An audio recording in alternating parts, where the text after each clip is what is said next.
We promised you were going to have guests in the studio, and they have arrived. Yeah, man. What to Icon Prime are here. If you guys could introduce yourselves.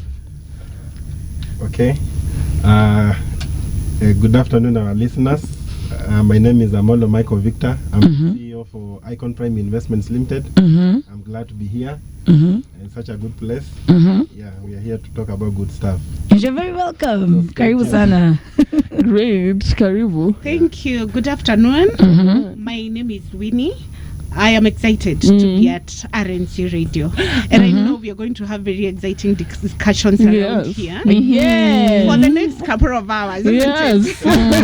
We're glad to have you guys here. Thank you so much for coming and honoring our what's going on?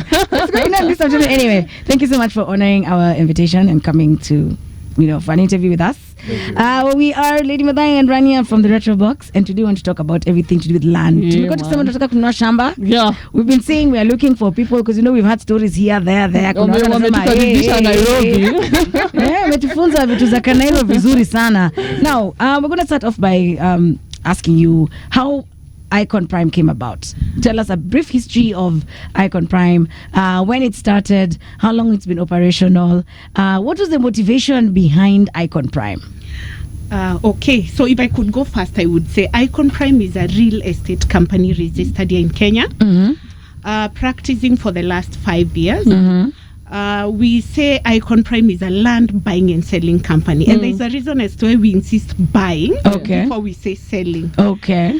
Because you cannot sell what you don't have and what you have not bought. Land is not created. That's true. That's true. So we are a land buying and selling company.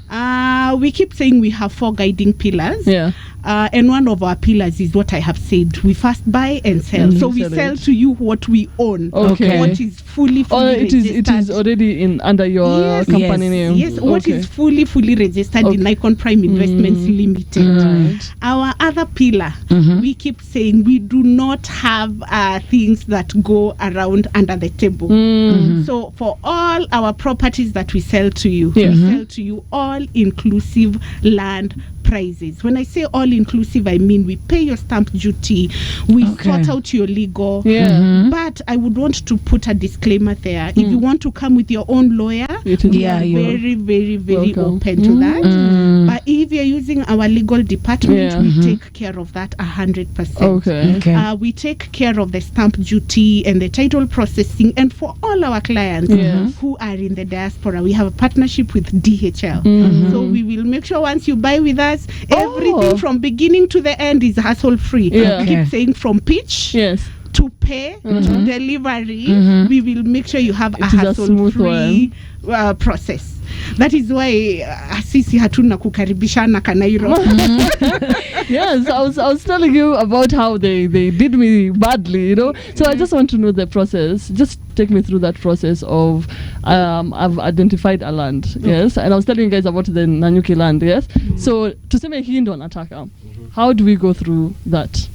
Maybe before I respond to that, I'll also add one key point that normally guides our process, day-to-day running of our business. When we came into real estate, one of the things that compelled us to be in the business was we wanted to redeem trust in the industry. And how do you redeem trust in the industry? We realized real estate is a business that it's a good business. A lot of people are expressing demand. They want to buy lands to maybe invest in homes, maybe do commercial buildings or huts, like that. But they are deficient of people who can be trusted in the industry.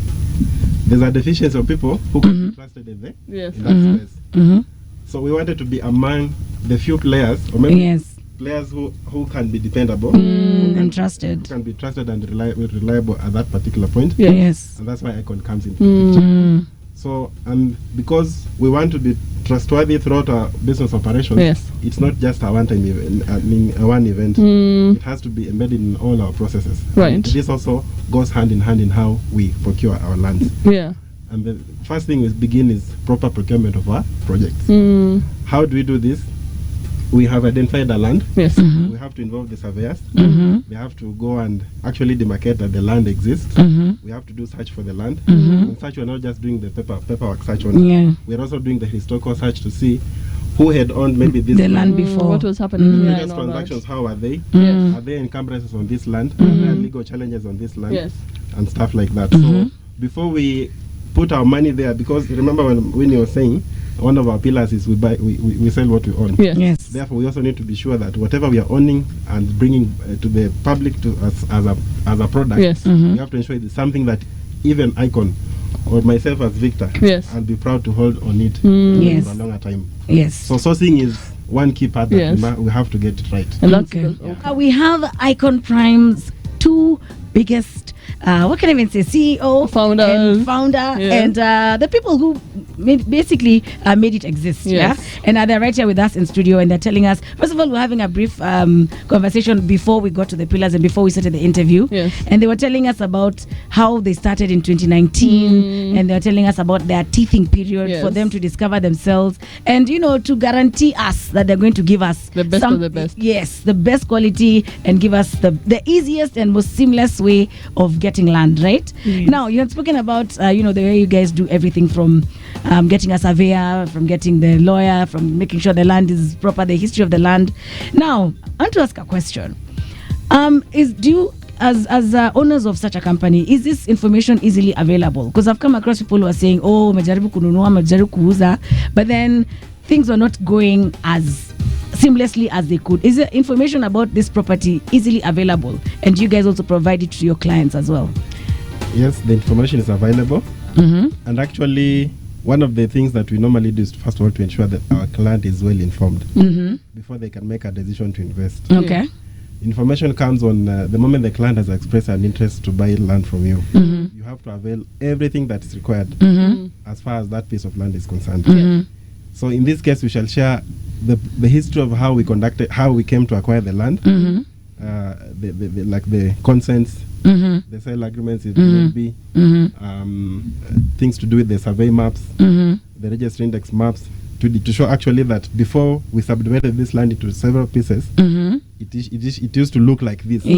So from the registry index map, you can be able to tell the land, the shape before subdivision, and even the shape after subdivision. So we normally, like, one of the pillars we embrace doing is inform the client so that the client is well aware of the decision they are making.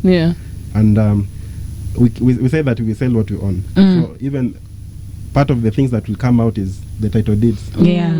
We shall show you the mother title before, mutilation into individual subdivision. So we'll have a copy, and that plot that you are interested in buying, we shall also be able to give you the particular title deed, whereby you are now free to go and do search on your own. And that will help you to be convinced that actually you are investing in the right project. And then the other thing also, we also members of RESA. RESA is a Real Estate Stakeholders Association.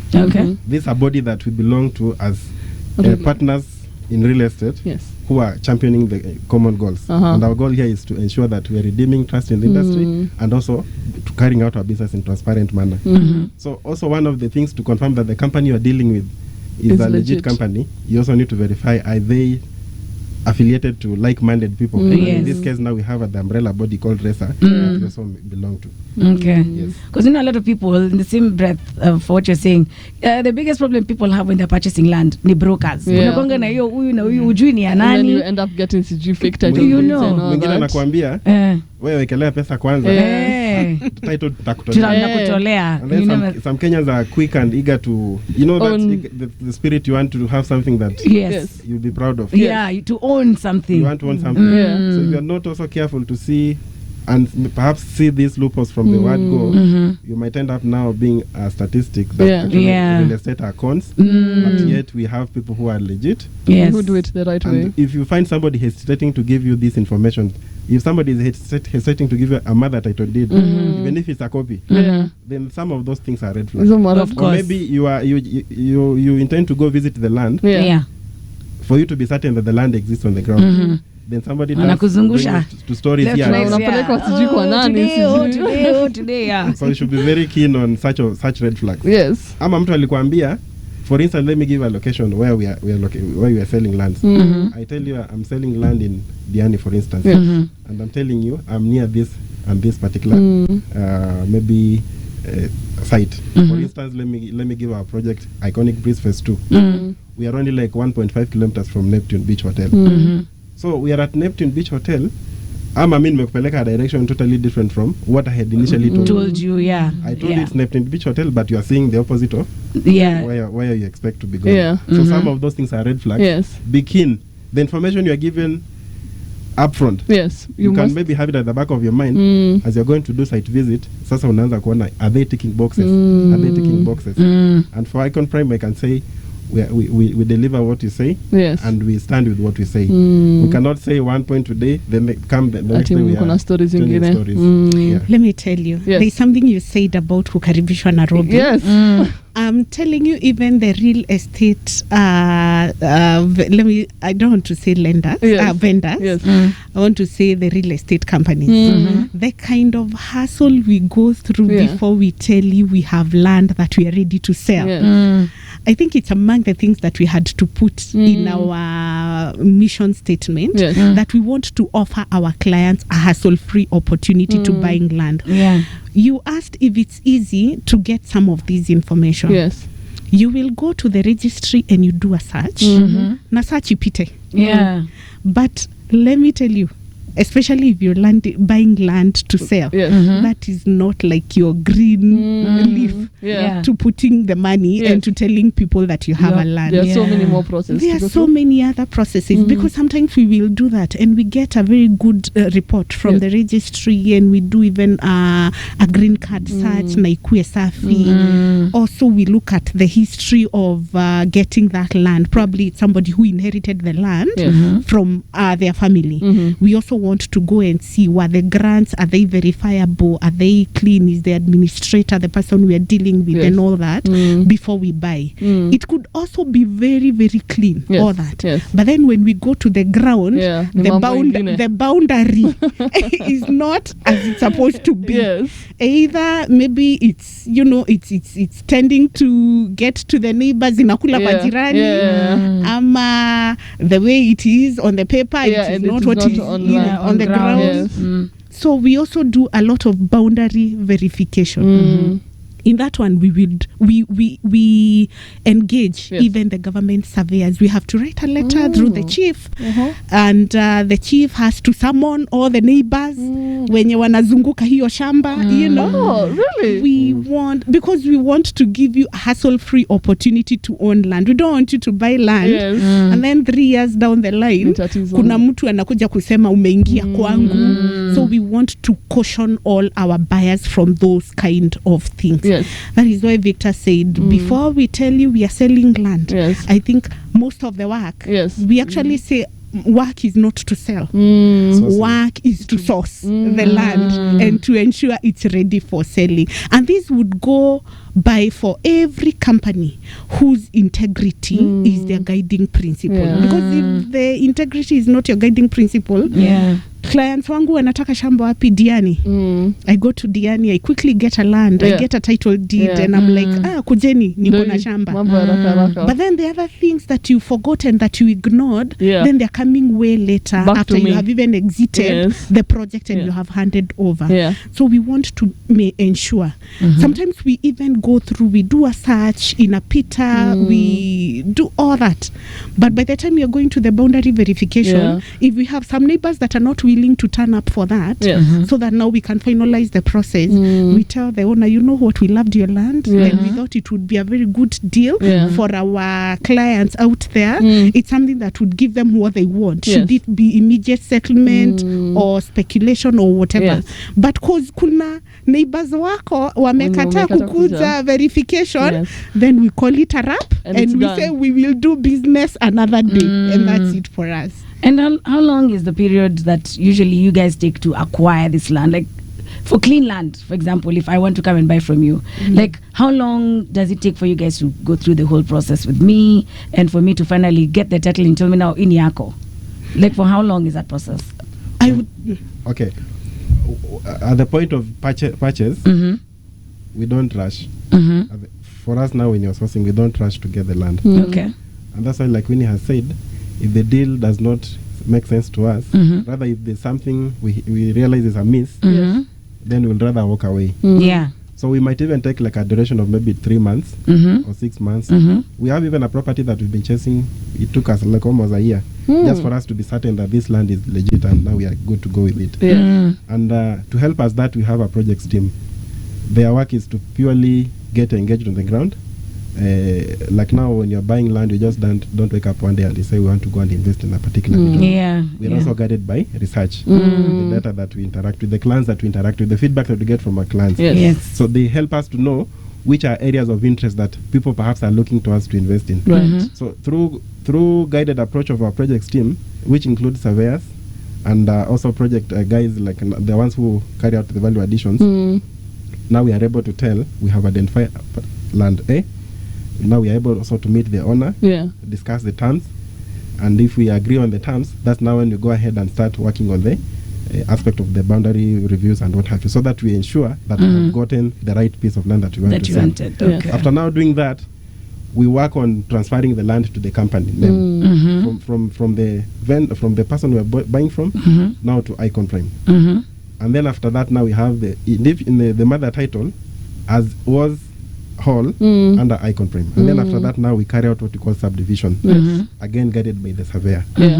So you'll see the consent at the point of purchase. You'll also see the consent at the point of subdivision. And now you'll also be able to see title deeds that have come from the initial mother title that we got from the person who was selling to us. So you'll be able to tell if this is the particular land I'm talking about. It was under, for instance, Lady Madai. Now it has come to Icon. Still the same title number. It hasn't changed. It just has now the point of changing is now from the mother title to individual title deeds. Now from there is that's why now we come to the public and start selling what we have. You have engaged us. You have given all the information. You have done site visit. You have agreed on the terms and conditions of payment. Within 60 days, you have the title deed within your name. 60 days. Within 60 days, you'll have the title deed in reading your name. And again, if you also went ahead and did background search on the very title that we have given you, there's what we call green card search. It will show you the history of how that particular title, now reading Lady Vadai, how it came into existence. You will see at what point the history was it subdivided from mother title, which number came as a result of the subdivision, and you can also cross-check that particular number on the title versus the mutation that was used to give rise to those new numbers. And now the number that you have reading your name, you can be able to see even the chronological of the transactions, in the order in which they came. So that's how basically we do our business. And again, we also say if you're not within the country, let's say you are in the diaspora, we talked about the DHL collaboration, we shall be able to ship the title to your doorstep at no added cost. What if I don't have someone? Let's say I'm in the diaspora, but I don't have anyone at home who can come for site visits. Let's say someone has sent me to Icon Prime. How am I supposed to trust you guys? Yes, you've given me all these things that are showing me that you guys are trustable, but I don't have anyone who can come for the site visit. What happens? At that point also, we have information that can guide you. Like when we are telling you this land in this particular region, we also have information, maybe in form of video, and we can also like perhaps curate for you something to show at this point, this is where the land is. We can even have a video tour with you. Now, for instance, you want to buy the land.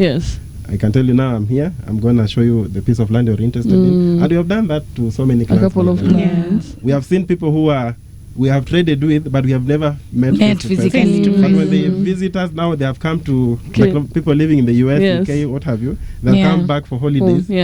Unampeleka kwa shamba nasema next time it's exactly what I wanted. I got what you know. Next time I would have an issue to deal with you again. So there is trust between us. Yes, and we end up seeing such people also acting as ambassadors for Icon. Because they are now able to sell. They tell a friend of a friend. Tell a friend. Okay. So there's this thing we're talking about, the real estate trends in Kenya. And I was asking you guys what trends are shaping the real estate market in 2025. Okay, there are quite a number. Maybe I can take the first and Winnie can take another. I'll narrow down. I can say maybe one of the first ones we are seeing is the urban rural migration, and also to coin that, I'll also say with population growth. I would say nowadays we are seeing everybody wants to live in an urban center. As they come to live in an urban center, you realize the facilities that were there are not sufficient to cater for everyone. This growing population. So and everybody is also looking for something decent. Yes. So then this calls for a place for like who are the players that can offer these solutions to us. Yes. And we are seeing that being a very major player, especially to major settlers towns. Yes. Like I can call it, if I'm looking at Nairobi case, I can say Nairobi Metropolitan Region. Yes. Nairobi Metropolitan Region includes Kiambu County, Kajiado County, we have Machakos County, yes. and now we have also seen Nakuru County being very a key player. Yes. So I look at any place within a radius of around 60 kilometers from Nairobi, it is still ideal for investments. It has still a good return on your investment. Yes. And again, we also see people embracing such satellite towns as areas for settling to do their homes, yes. residential homes. Yes. Some even doing Airbnbs and stuff like that. So this trend is causing the demand for land yes. to go up. Yes. And you remember the law of demand and supply. When the demand is high, yeah. you see what comes. So that's why as a company, we are keen on getting proper research, and we're being guided properly by the data and the interaction that we have with our clients. Okay. And that's why you'll see Icon. Yes. We are in all these places. To Kongong. Okay. Just Ngong Suswa Tamak. The new road. It's very nice. Yeah, it's a beautiful place. We have a project touching the tarmac, going for only 1.5 million. We have land in Juja Farm. Recently, we saw the tarmac that had stalled. Yes. The activities have begun again. Yeah. That land is only under $1 million shillings. Actually, 950,000. We'll have a piece of 50 by 100. 50 by 100. Yes. We have plots in Kikuyu. Yes. A very so rapidly growing region. You'll only get for 1.5. We have lands in Kangunda Road. The range of between 550,000 to 750,000. Right. And all these regions I'm talking about, they're accessible to the CBD. You will do less than 1 hour. Yes. Now Nairobi ukuja kufanya shughuli zako. So you retreat back to your home in the evening. You have gotten land at an affordable price. A place that has all the amenities. The hospitals are there. Shule ziko. Markets are there. Supermarkets are there. It's the same way how Syokimau used to be so far, you know. Yeah, then now it's 10 minutes. Expressway. Less than 10 minutes because Syokimau. Speaking of what you're saying about having, land in metropolitan areas around Nairobi. For example, if I won the lottery today and I came to you with $1 million and told you I want to buy land, but I don't know where to start. Sijui ni wapi. Do you also offer services where you advise people on, you know what, happened, you're the ideal place, you can put your money, Upper you can put your money. Do you have those services as well? Yes, we do. But can I first even tell you something? You don't have to win a lottery to come to buy land. You don't have. Yes. There has been that misconception for a very long time. That you have to have money. That land is only bought by people who have saved millions and millions. Yes. And that is how we come in as Icon Prime to tell you we have curated very affordable installments and projects to cater for the needs of kutoka Gen Z, kutoka kwa mtu mwenye, who has just started working or who has vile unasema on the lottery. We have curated all that. Yes. Actually, one of our driving also pillars is affordability and flexibility. Because even as I would say, majority of us have not owned land because we had a lot of money to put in the land. Just proper planning. You just go to a company that you can trust, that aligns with what you want, that has passed all your due diligence tests. And then you guys can curate a plan that will suit your income. And I am telling you, going back to what you're asking about the trends, I would say there's a lot of affordable housing initiative that is going on in the country. There's something called KMRC. I don't know if you have heard about KMRC. It's Kenya Mortgage Refinancing Corporation. It's being driven actually by the government, but also by the government realizing that they want to partner with real estate stakeholders to be able to push the agenda to the last mile. So what they will do, we will connect you with a financier because we are working with financial institutions. We have MOUs actually as we talk. If you want financed, you don't have to wait for lottery. Come, we introduce you to our banker. They will give you money at very affordable interest. where you will be able to pay for land up to 48 months. Okay. So you can imagine if you're buying a land worth 1.5 and you have to pay for it for 48 months. Then that's a good deal. Then that is very affordable. Yes. Also, as a company, we have ensured that we can be able to take care of you for up to 12 months without you thinking or worried about where you're going to get financing. That is why we also come in and curate the installments, and we tell you for up to 12 months, we will give you flexible payments. The reason you have not owned land is not because you have not won a lottery. It is because you have not. No, if it is because it's because you have not visited or called Icon Prime. On how to acquire land. I just realized today that land is not only for the rich. Yes. Kama uko na pesa yako kidogo unaweza lipa polepole na upate hiyo land yako. As Winnie was telling us, you can go as low as 50,000. Yes, 50,000 shillings per month, and you acquire land. And if you're going the way we are saying, we introduce you to a financier, even as low as 20,000 a month. So the reason, I'll repeat, you don't have land is because you have not called 0790 185 555, or you have not visited our website, which is www.iconprime.co.ke. Yes. Yeah, because that part of I can pay 50,000 per month has just convinced me. Pesa ya sherehe. I'm telling you. Pesa ya sherehe ni shamba. I'm changing my ways. Imagine. Change your ways. I'm changing my ways. Yeah, we're also talking about how you guys advise people on where to get land, and I wanted to know first of all, when it comes to government infrastructure, things like the expressway, things like everything, the developments the governments are doing. Do you guys align with them when it comes to the places that you can purchase land and sell land?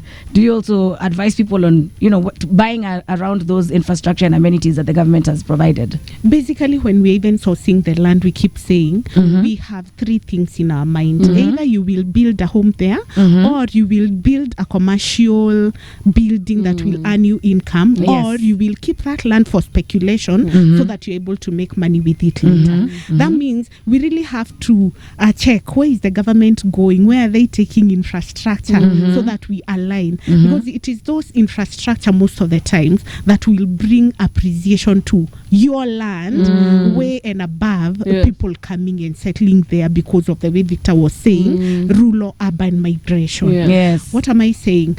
We have a land in Kitengela. This land is purely 15 minutes drive from the JKIA. Okay. Land from the JKIA? From JKIA. Oh, okay. And 40 minutes drive from Nairobi CBD. Okay. What are some of the things that has made it purely 40 minutes drive from the CBD? The same thing we are saying. Government bringing us infrastructure. Yes. Giving us the expressway all the way to almost at the river has really opened up that area. Yes. Kitambo, people are saying, hey, Kitengela ni mbali. So now with your 40 minutes, you're living there and you're coming to work in town, and then in the evening you're going back. Other infrastructure things that we look at is the schools and the amenities.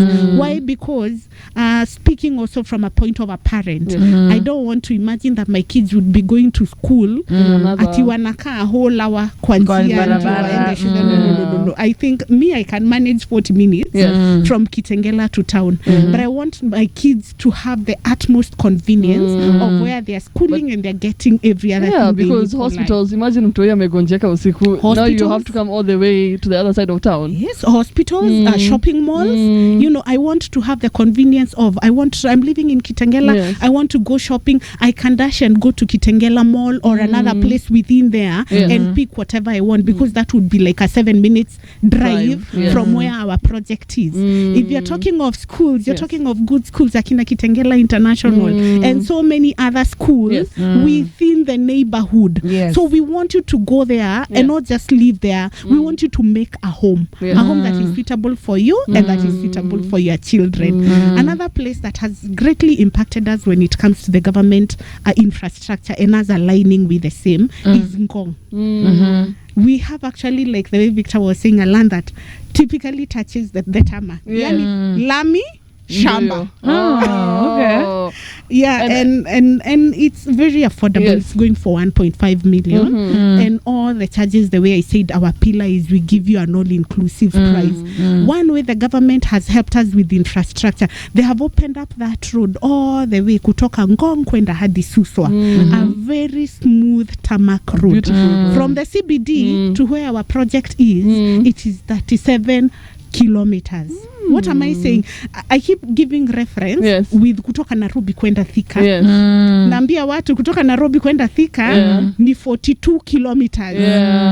So kutoka Nairobi CBD kwenda project yetu ya Ngong ni 37 kilometers. Meaning it's even shorter. Yeah, I'm just trying to put it in layman language.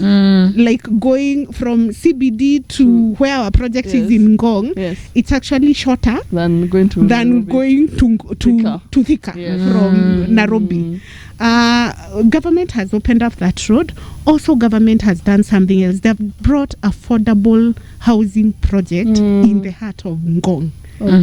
Which means now more population is going there. And what population means to the government, in my own thinking and understanding, the more the people, the more the amenities. Like the next thing they would be thinking of, we have already a ready market in Ngong, but probably because the population is growing, what would happen is expansion. They have to grade. There is the commuter train that goes to Ngong. So there is the SGR that just passes there. So probably just like the way Syokimau, there is a station, and I think there is a station. There's one in Suswa. There's one. There's actually one in Ngong now. There's a Ngong station, there is a Suswa station, and also there's a Kikuyu station. Yes. And all of them, they are for SGR. So what that means is we are trying to align. We are trying to say, kuja na gari yako, park it somewhere. Hop into a train if you don't want to do this 37 kilometers, which is barely a 40 minutes drive.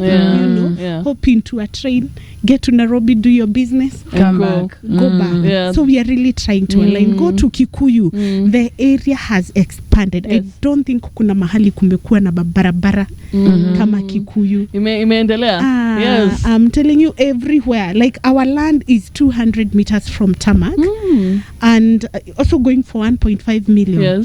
So we are trying to align. We want, kama unanunua shamba vile tumesema, a place where you can either do a commercial building or residential, or if you're buying to resell later, you will really have a return on your investment within the shortest time possible. And also, I think the government is making it easier for people. You don't have to live in Nairobi, you know? Very true. Yeah, it's so much better. Because growing up, mimi nilikuwa najua tu kama hauishi Nairobi, my friend, you don't have the good of the good. Hata watu siku hizi hawataki. People on the outskirts.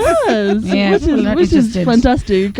If you could tell us where else you guys have properties? Land, actually. And also talk about something very important, and this is the growth of special economic zones, which is attracting the mixed use options in real estate. You have seen areas like Dongokundu, that's in the coastal region, the Lapset project that the government is heavily investing in. And these special economic zones that are actually also uplifting the status of various counties. And as ICON, we are also ensuring that where these things are being talked about, we also have projects in the vicinity. And that's why when you come to a place like Diani, we have Dongokundu bypass that was just recently commissioned, and we have seen how it has also reduced accessibility between Mombasa and the south coast. And now Diani is growing as a hotspot in tourism. So as ICON, we also have made sure that we are there to plug you in, so that you are not left out on these important investments. So in Diani we have projects ranging from 650,000 all the way to 3.2 million. When we're saying 650,000, how many acre by? That's a 50 by 100 piece of land. Remember, buying this land in big chunk, it costs a lot of money. But now we are also we are taking the burden and the bullet of going ahead and buying this, and we also want to make sure that you have a piece of Kenya. So like in Diani, we have projects that are in close proximity to the beach. Talk of 800 meters to the beach. Oh, that's close. And these are rapidly growing areas. We have sold out phase 1. That's just 800 meters to the beach. phase 2 is almost 90% sold out, and we're also launching a new project in Diani, just opposite Diamond Golf Course. If you know where there's Diamond Leisure Golf Course, we have a project that we are launching there. And today, we are here to introduce a cash offer. If you invest with us for only 2.5 million shillings, you become a proud landowner in Diani next to Diamond Golf Course. All right. Immediately behind Diani Hospital. That is fantastic. Yes. Okay. And South Coast. You know, when you're talking Diani, you're talking of how many? You're talking of less than 10 minutes drive from Diani Airport. You're talking about 6 minutes drive from where there's Carrefour, there's that shopping mall, and so many other malls. You are talking of a stroll from your land or from your villa to the beach. You don't have to be a billionaire to own a private land near the beach. No. Actually, let me tell you, majority of the people right now, just do a survey. Try looking for accommodation right now in Diani. Fully packed. And expensive at the same time. time. So what are people doing? People now are going to which are the Airbnbs that are open or that are available. And even those Airbnbs, getting them right now, they're equally packed. Or inflated. So it's a very ready market for you to buy land worth from 650,000. There is the new project that the CEO has talked about of 2.5 million, and there is the other project for 3.2 million. You get to do your villa, and you start making your money immediately. One thing I keep saying, uliniuliza, when we are looking for land, we keep saying we can never buy land where we cannot want to own land. Sasa shamba ikakosa kununuliwa, what can we do with it? Na kama tulinunua tu for the sake of other people. We have to buy land that we're also proud to keep. Land that we're also proud to say, if you do villas here, they will bring you income. Because we also, I think among the things that we are keen on and that makes us happy and that gives us satisfaction is kuona tumeuza shamba na within a year later you're telling us it has given you value. Either umejenga unaishi hapo ama ulienda kwa bank, you wanted a loan, you gave that title deed as a collateral, ukapata by the time the bank is doing valuation imeenda juu ya zaidi ya ile pesa tulikuzia, meaning it has appreciated. And it has given you flexibility to get money to run your daily affairs. So there are limitless possibilities to what you can do with the lands that we are selling to you. Victor mentioned about Juja Farm. You know, kitambo mtu anasikia Juja Farm anafikiria ni mbali. Now go there. All the way to near where our project is, the land has been tarmacked. People are coming every other day kutoka huko kukuja town. Then all the bus companies, let me call them the bus companies, akina Metro Trans and whoever, unapata hapo kwa stage zimejaza basi hapo. So you don't even have to worry, how do I commute kwenda kwa shamba yangu. And that is land less than 1 million Kenya shilling. Kulipa rent. It's true. But speaking of land, and there are two terms that people are not usually able to differentiate. That's freehold and leasehold. Could you elaborate for us exactly, on a side note, what exactly those two terms mean? Like we said, information is power. And one thing that we endeavor to do is to ensure that our clients are well informed of what they're coming into. So we have two tenures of land. That's a freehold and a leasehold. A freehold has absolute ownership. That means if you're owning a freehold land, the ownership is like everlasting. So that's land that you don't have to, maybe if it's demarcated in zones that the government has specifically categorized as areas that have to like close to urban centers, and in this case, let's say maybe I'm looking at a place like maybe Kilimani, Kileleshwa, you realize that such lands attract what we call rents. Land rates. But mostly majority of the freehold lands, they are free, implying ownership is free. So you don't have to incur a lot of encumbrances or maybe expenses on maintaining them and stuff like that. But when it comes to leasehold land, these are lands that the government has an interest in. So they are subjected to two kind of rates. So we have a land rent and a land rate. Land rent and rates. Okay. And the ownership is within a tenure of 99 years. Okay. So from the time it's been documented on the title deed, you can calculate 99 years when is it supposed to elapse. So let's say if you have owned this land for that duration, or maybe a duration near the 99 years, you can still pass on to your generations, but they must have the information and understanding that come at the lapse of 99 years, they can still again renew the land.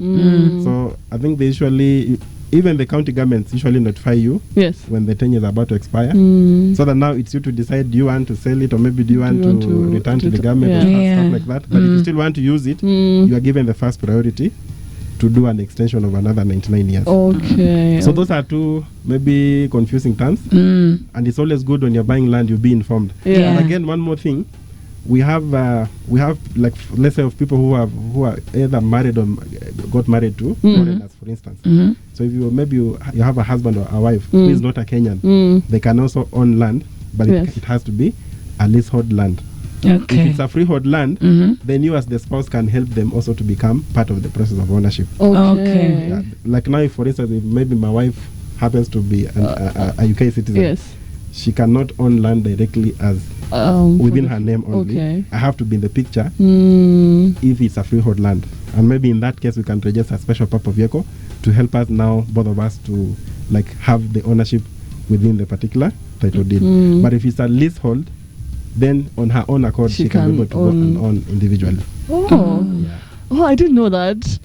What? So there's a space for rates and in designated areas. For freehold, and for leasehold, there are two kinds of levies that are paid. Land rent and land rates. So you have to be very specific when you're buying, that the seller discloses this to you, so that you are fully informed of what you are getting yourself into. Okay. Now, and I wanted to address you. Because you had talked of Nanyuki. Yes. I think I forgot to see. Nanyuki also infrastructure development. Has really grown. Top notch. The government has done a dual carriage all the way kutoka Nairobi kwenda hiyo barabara ya kwenda hadi Nyeri. So the Kitambo, it would take you a long time to get to Nanyuki. Now from the CBD to Nanyuki, it is 2 hours drive. Imagine. And it's a place that is also coming up so well. Very, very good hotels because of the views. We keep saying, like where our project is, it offers you 360 degrees views of the majestic Daiga Hills on one side, the other side Mount Kenya, and the other side Aberdares. And we are surrounded. There's Olpajeta just right next to us. So it's coming up also very, very well. And it's still very, very affordable. I'd still want to tell people who want to own affordable land, especially when you wanataka kushinda lottery. We have land in Nanyuki going for 429,000 Kenya shillings. 429. 420. Listen, Winnie, I'm convinced. It was a process. Honestly, that's quite manageable. And this is land that is actually, 12 kilometers from Nanyuki CBD. Oh. Man, we actually way before you get to Mayan Hotel. People who know where Mayan is. It's one of the best 5-star hotels in the area. So if you know where it is, we are way before you get to our land, and then before you proceed kwenda huko. So Nanyuki also government has supported with the infrastructure, and to us, we keep saying, let the good thing be told it's a good thing. If we get roads as Kenyans, or we get a barabara, what else are we looking for? Of course, I know there are so many other things we want, but for the purposes of the land, if somebody offers you accessibility, then I think, what else can we be asking for? You have come a long way. If you get this financing, the KMRC that we are talking of, somebody has taken away from your shoulder 50% of your own ownership issues that you would be having. So the other issue now is vile nilisema, our number. You guys actually need to tell us one more time that as we wind up. They were actually telling us how they have festival offers, yes. For this festival December. season. Yes, if you could Tell us. Tuambie sasa mwenye nasikiza sasa. Mimi nataka kuambiwa hiyo festive offers. No, this is the offer. Yes. Amazing land offers. If you deposit with us 200,000 Kenya shillings for any of our project, you stand a chance of getting a shopping voucher or getting a holiday for 2 nights in Diani. Oh, okay. Yes. Free holiday right there. We're talking about Coastal today. I'm telling you. It's a free holiday right there. So what we are saying is if you buy our projects that are less than 1.5 million, that is Nanyuki, any project in Kangundo Road, any plot in Juja Farm, you walk away. This is not a chance. Like it's what is it called? The one that it's not a peekaboo. This one is you put 200,000 shillings, you go home with a shopping voucher of 20,000 Kenya shillings. Christmas imelipwa na umepata holiday. Shamba na shamba. Si tumefocus na holiday. Tumepata shamba. So wacha nikwambie ya holiday sasa. You buy any of our projects worth 1.5 million. And I am talking of Ngong, I'm talking of Kitengela, talking of Kikuyu, I'm talking of Diani, or the 3 projects that we have going for above 1.5 million. Then you qualify for a holiday for 2 nights in Diani. I mean, it doesn't get better than that. It doesn't get better than that. Now, as we wind up, because time is not on our side, I wanted you to tell us again, how can we reach you if somebody's out there and they have maybe access to your social media, email address, phone number, physical address as well, where they can find you? How do we find you? Yeah. Okay, our phone number is 0790 185 555. Yani hapo I can stay the whole day. 0790 185 555. I had mentioned about our website. It's www.iconprime.co.ke. Our offices are along Vika Superhighway, exit 12. Yes. Okay. In a mall called Spa Mall. Yes, you will find us on 2nd floor of that building, suite 12. And like I said, I think it's good I re-emphasize. I had talked of the 4 pillars. I want to summarize them very quickly. The first one I said, we sell what we own. So all the lands are in our name that we are selling. The other one I had said, our prices are all inclusive. Tukisema 900,000 in Juja, we are saying all cost included. Hakuna pesa ingine ya kuambiwa letter ya agreement, letter ya stamp duty. All that is included. It is included in that. The other pillar is we deliver your title within 60 days. Most of the times we have managed to deliver before the 60 days mark. But tulisema shamba haitaki story. So I want to tell you the one that I am sure hata nikienda nipate kumefungwa kwa registry, I'll still be able to deliver to you within 60 days. The other pillar, we sell to you value added property. Hatununui tu shamba tunakatakata tunakwambia ndio hizo title. We make sure we fence the land, we make sure we do the internal access very well. We make sure we do a very proper gate. And the title now, so those are and the beacons. Those are our 4 guiding pillars. And again, our number is 0790 185 555. Call us. Your number tumeshika. I promise. The reason you have not owned land is because you have not called that number. Yes. All right, thank you so much. Also add one thing. Okay. On Facebook we are called Icon Prime, and on Instagram we are known as iconprime.properties. And just a message to the young people. They say our old age depends on our youthhood. How you live your youthhood influences how you are going to live your old age. Yes. Na unasemanga mapema ndio best. So don't waste your youthful life. Make sure that you are making well-informed choices. And as a company, Icon Prime, we're here to guide you to make sure that you are also walking that journey, ensuring that you're securing your future. Because you have done that to many. And this is a rallying call that we are passing out to everybody out there. You want to invest, you want to secure your future, just reach out to us and we shall walk with you that journey. You're never too young to own land. Yes. And actually, most of the times we say it as cliche, but it is not cliche. We say that the only thing they're not making anymore is the land. They will invent everything else and robotize everything else, but they will not make land. I cannot make land. Buy land, buy it now, keep it later. Take on it later, and we see how well you will have come along.